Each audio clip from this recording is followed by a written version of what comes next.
Lord தர்டோக்காக உன்கிட்ட எதையும் சொல்லலன்னு நினைக்கிறேன். நைன் டெய்ல்ஸை பத்தின தகவல் யாருக்குமே தெரியக்கூடாதுன்னு அவர் ரொம்பவே முயற்சி பண்ணிருக்காரு.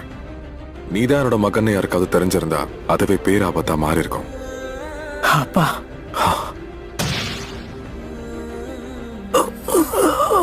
உங்க சொந்த மகன் கூட பார்க்காம எதுக்காக எனக்குள்ள 9 டெய்ல்ஸ் அடைச்சீங்க? நீங்க அப்படி பண்ணதால நான் வாழ்க்கையில எவ்வளவு அனுபவிச்சேன் தெரியுமா? சுத்தி இருந்த எல்லாரும் என்ன பார்த்து பயந்து நடங்குனாங்க, இல்லன்னா துரத்துனாங்க. எனக்கு ஃப்ரெண்ட்ஸே கிடைக்கல. என்ன அப்படி ஏத்துக்க யாராவது இருக்க மாட்டாங்களான்னு நான் எவ்வளவு வேங்கினேன் தெரியுமா? அதீத பலசாலி ஆகிறதுக்கு நிறைய ட்ரெயின் பண்ணேன். வாழ்க்கையில யுருகா சென்சை, ககாஷி சென்சை, ஜிராயா சென்சை இல்லனா சந்தோஷமா இருந்திருக்க மாட்டேன், பலசாலி ஆயிருக்க மாட்டேன். எல்லாம் நல்லா போகுதுன்னு நினைக்கும் போது அகாட்ஸ்கின்னு ஒரு கூட்டம் என்ன தேடி வந்தது. அவங்கள சமாளிக்க அதை விட கஷ்டப்பட்டு ட்ரெயின் பண்ண ஆரம்பிச்சேன். எவ்வளவு பலசாலி ஆனாலும் அகாட்ஸ்கியை என்னால தடுக்க முடியல. அவங்க என் நண்பர்களை கொண்டுட்டாங்க. நான் இப்ப என்ன பேசுறேன்னு கூட புரியல. உங்களை பார்த்து சந்தோஷப்படணுமா கோவப்படணுமான்னு கூட எனக்கு புரியல.